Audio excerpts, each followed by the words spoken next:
Bonjour chers amis, je suis très heureuse de vous retrouver pour cette 7e étude qui a pour titre « La victoire de Christ sur la mort ». Je suis accompagnée de 2 pasteurs, la pasteur Karine Eloidin. Bonjour Marthe. Et le pasteur Émile Lazare. Bonjour pasteur. Au départ de l'aventure humaine, Dieu avait créé des hommes afin qu'ils vivent éternellement avec lui dans une relation d'amour. Mais cette relation s'est très vite perturbée par l'arrivée du péché et avec le péché, la souffrance et la mort sont devenus le lot des humains. Et elles dureront tant qu'existera cette terre.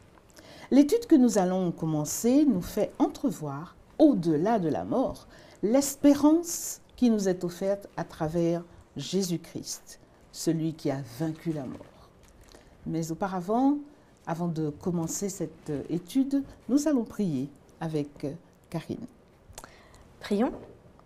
Éternel notre Dieu, nous te remercions pour la possibilité que tu nous donnes chaque jour, Père, de pouvoir nous remettre entre tes mains, de pouvoir te laisser prendre le contrôle, de façonner nos esprits selon ton esprit, de pouvoir nous connecter à toi en toutes circonstances, Père. Et dans tout ce que nous faisons, que nous ayons des moments d'étude comme cela, où nous pouvons étudier ta parole, où nous pouvons découvrir ce qui peut-être pour nous est un problème aujourd'hui ou ce dont nous avons besoin dans notre vie aussi. Et surtout, Père, de nous transformer à ton image. Alors Seigneur, que dans cette étude, nous ne soyons pas simplement dans des théories, mais dans une application pratique dans notre vie, que cela nous galvanise et nous permette encore plus de témoigner du Dieu grand et puissant que tu es, ou de te découvrir si nous ne te connaissons pas. Sois avec nous pendant cette étude, au nom de Jésus, Amen. Amen.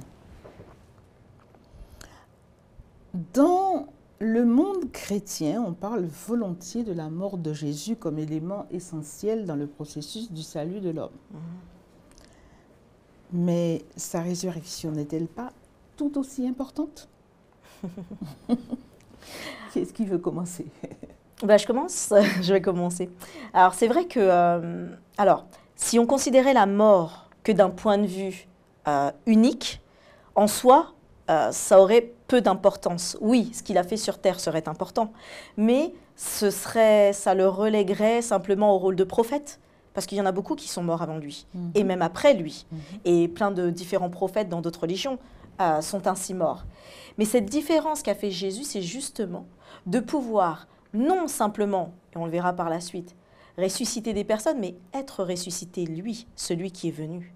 Et c'est là où ce n'est pas quelque chose que nous pouvons faire de nous-mêmes, mais lui, en tout cas, cela a été fait.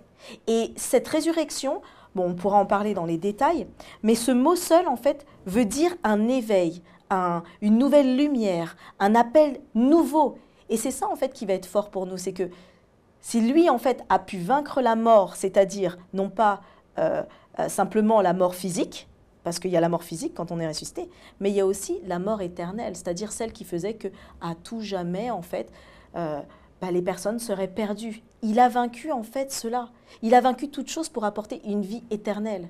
Et c'est ça qui est plus fort encore. C'est ce que cette résurrection, c'est pas simplement, comme pour d'autres, être ressuscité et vivre une vie et à nouveau peut-être mourir. Non, c'est après vivre éternellement.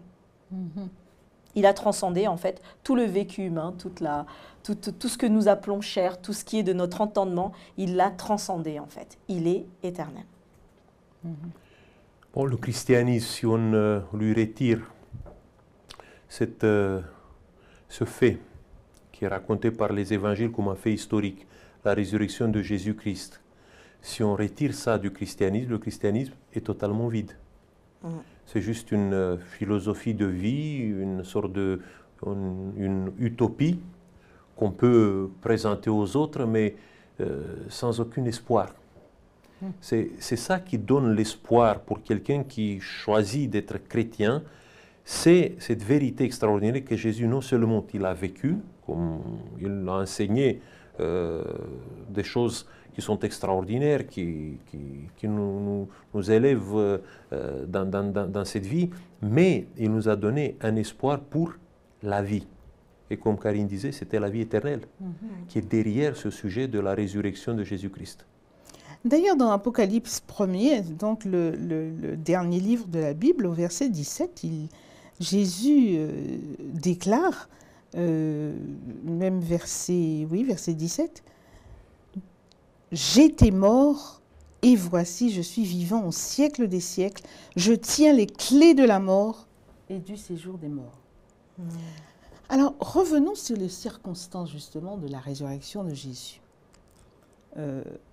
On a vu que les autorités prennent des précautions pour garder le sépulcre. Il y a toutes sortes de stratégies pour éviter de dire que Jésus est ressuscité.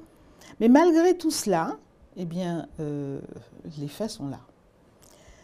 Mais donc, il y a des circonstances naturelles aussi. Tremblement de terre, un ange qui descend du ciel, des hommes qui s'évanouissent, etc.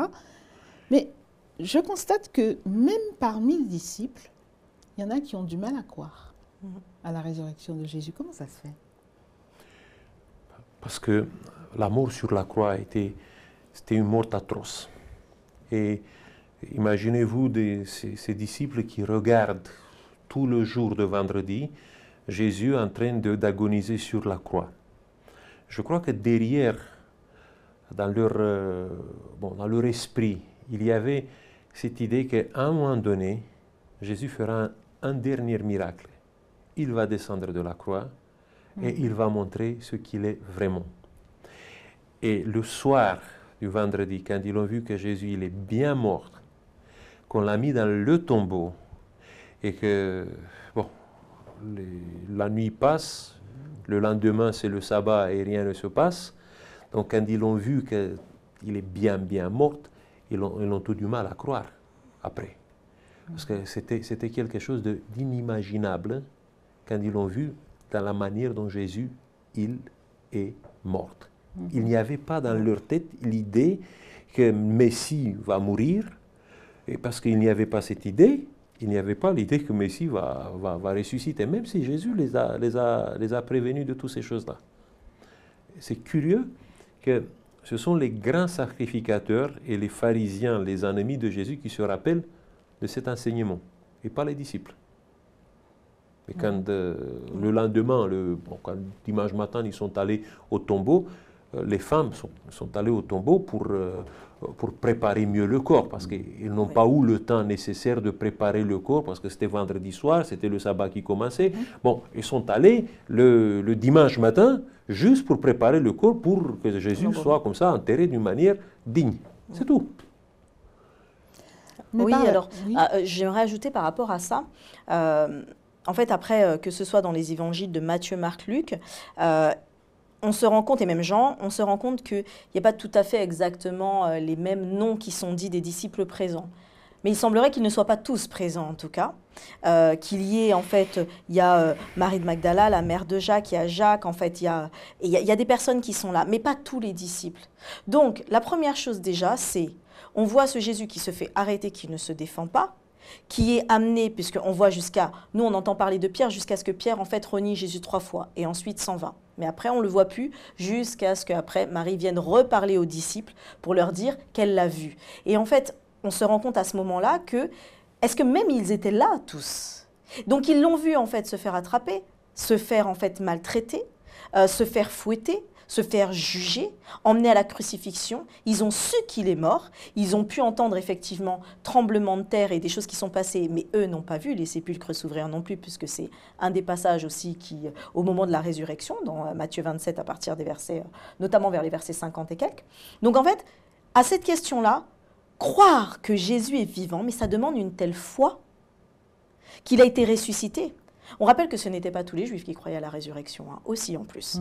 Donc, il ne nous est pas parlé de là s'ils y croyaient. Tout ce qui est sûr, c'est que Jésus les a avertis qu'il allait se passer quelque chose et qu'il allait devoir partir, qu'il allait revenir ou autre. Mais eux, qu'est-ce qu'ils allaient faire?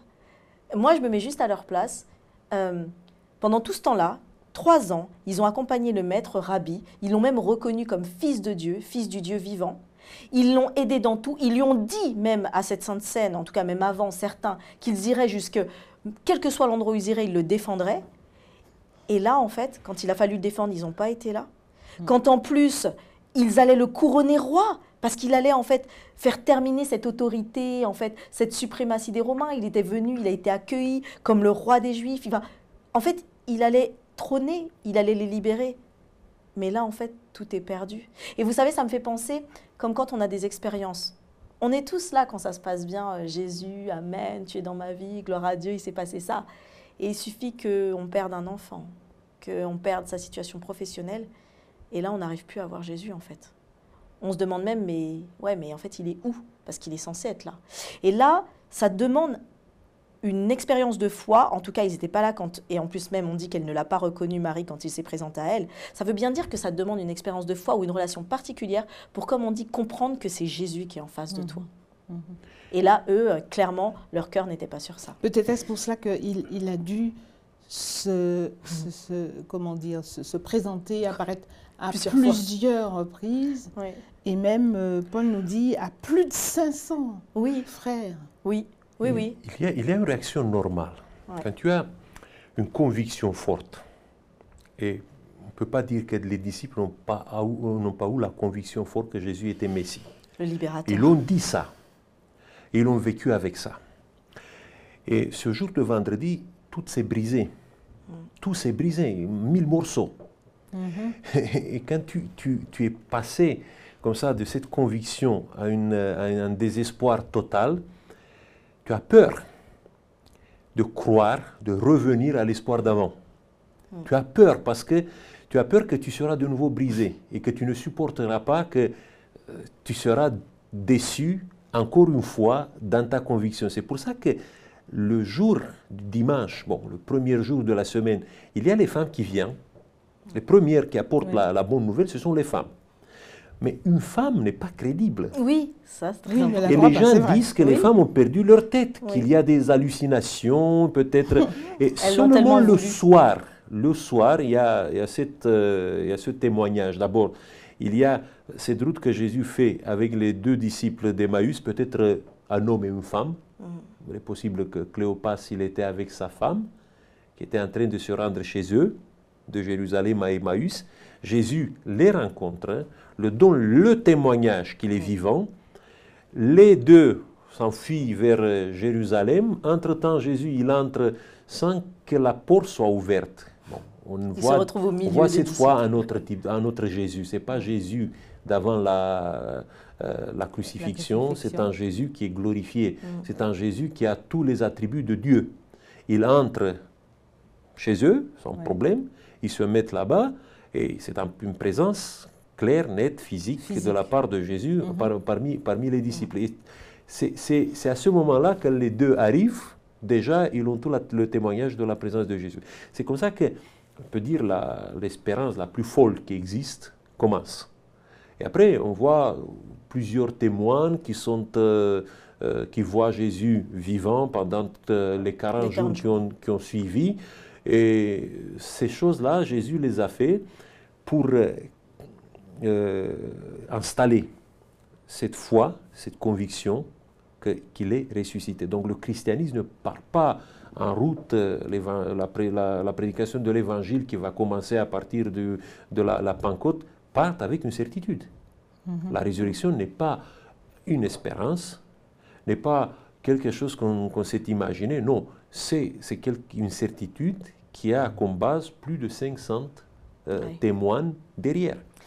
Et c'est pour ça que dans la première partie de la prédication de l'évangile, dans les premières décennies, de décennies 4, 5 de la prédication de l'évangile, on ne voit pas apparaître des récits de la vie de Jésus.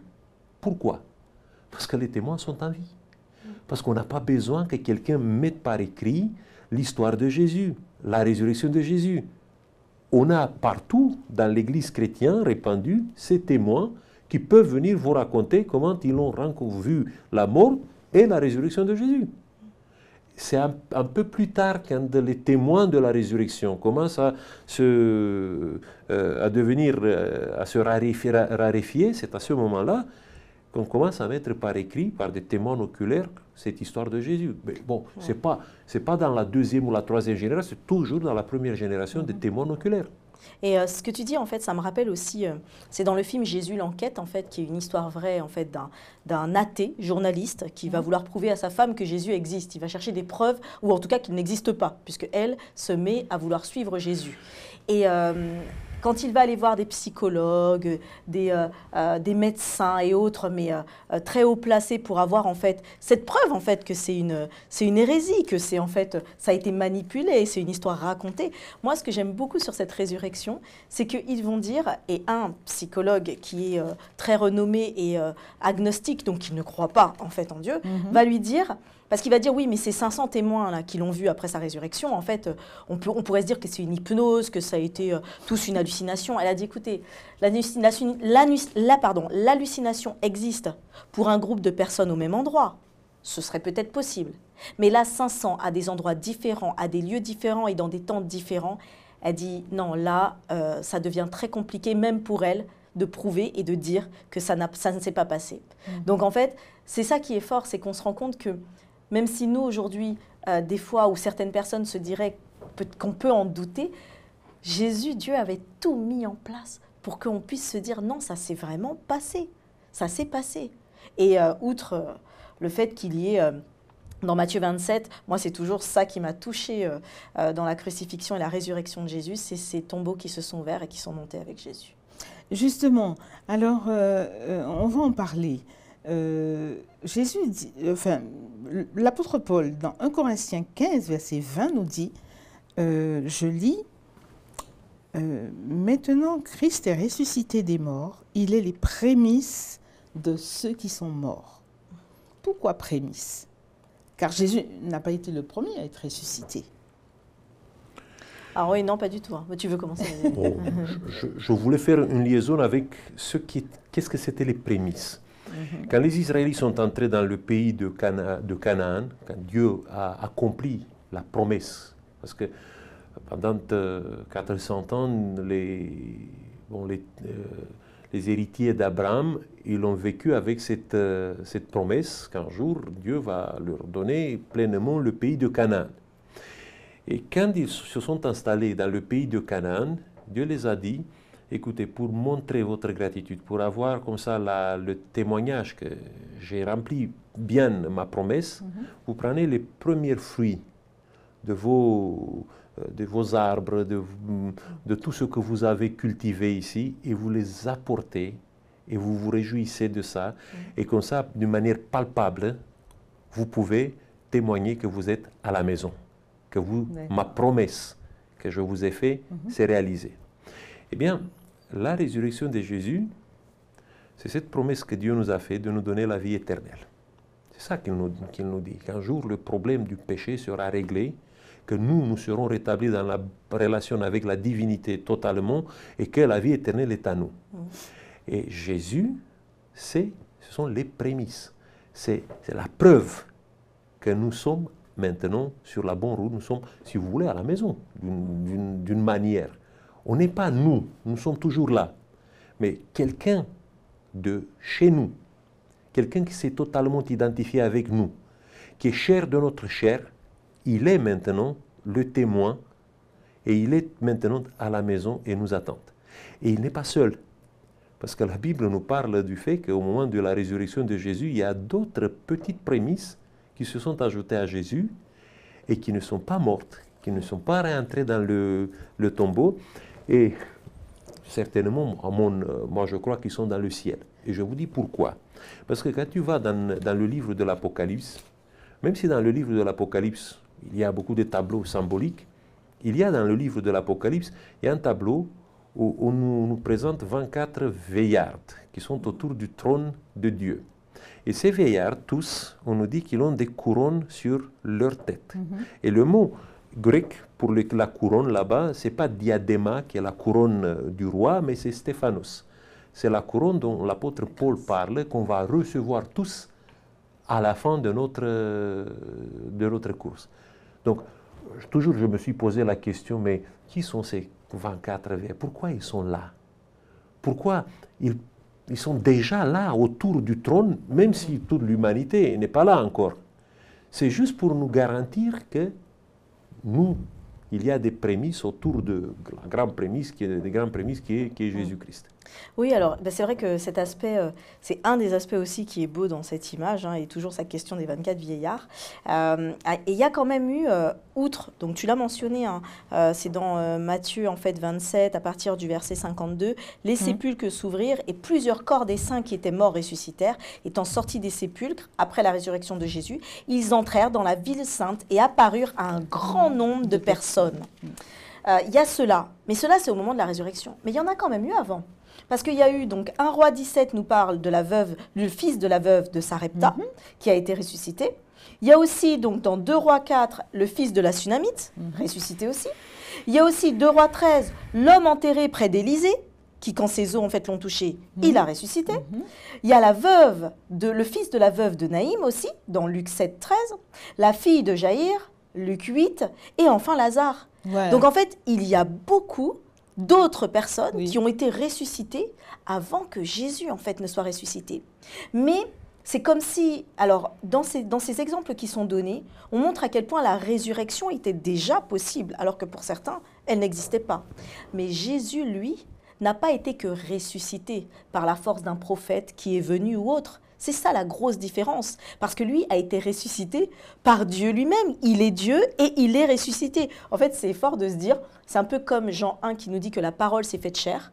La parole était dans le monde, la parole a été donnée, elle a créé ce monde et la parole est devenue chair. Et bien là, l'homme, Dieu, enfin Dieu plutôt, est devenu homme et l'homme a lui-même, enfin avec Dieu bien sûr, ressuscité et donc a vaincu la mort. On se rend compte le même schéma qui a donné la vie pour nous donner la vie a vaincu la mort pour continuer à nous donner la vie. Et ça c'est, enfin pour nous ça devrait être, ah oui c'est extraordinaire.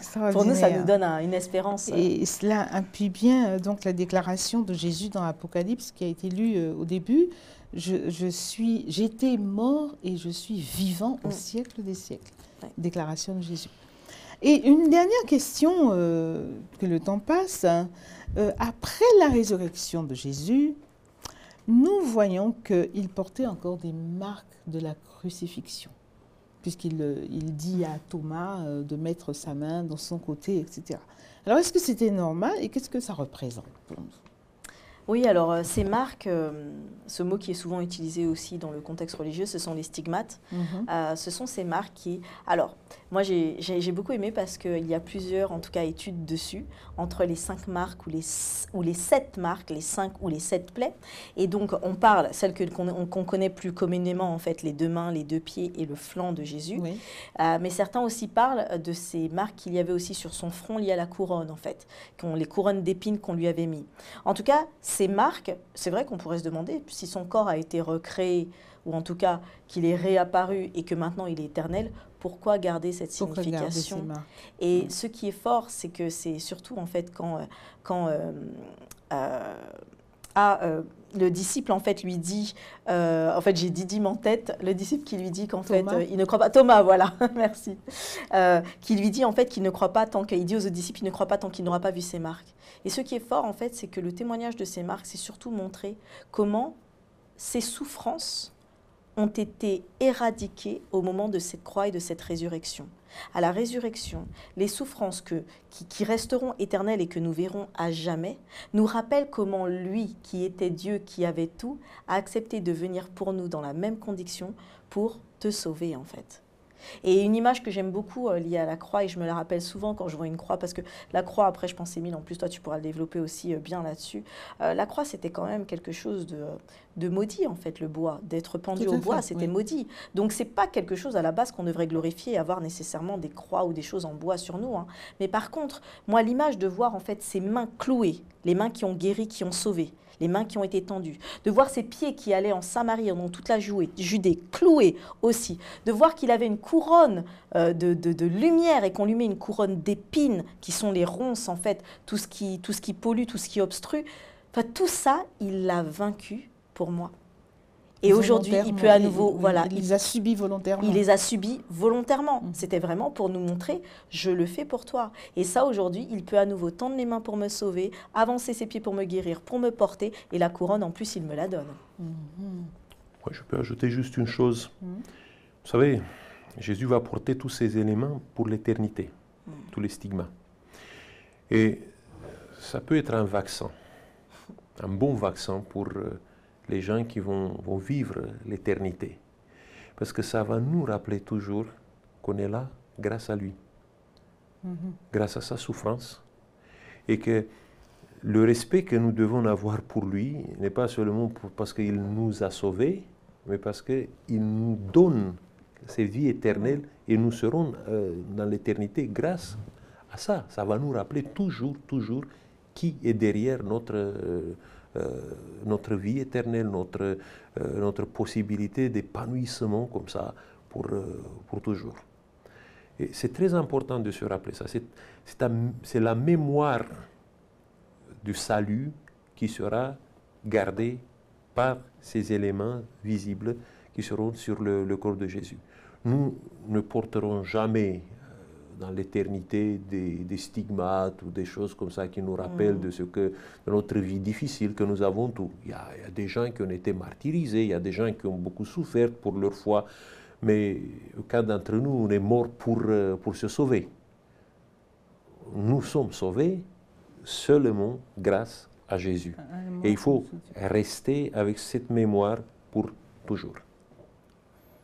Eh bien, merci en tout cas de ces précisions, de vos éclairages. Peut-être un dernier mot, nous avons encore un petit peu de temps. Est-ce que tu as un dernier mot pour dire, pour t'adresser justement aux chrétiens d'aujourd'hui que nous sommes?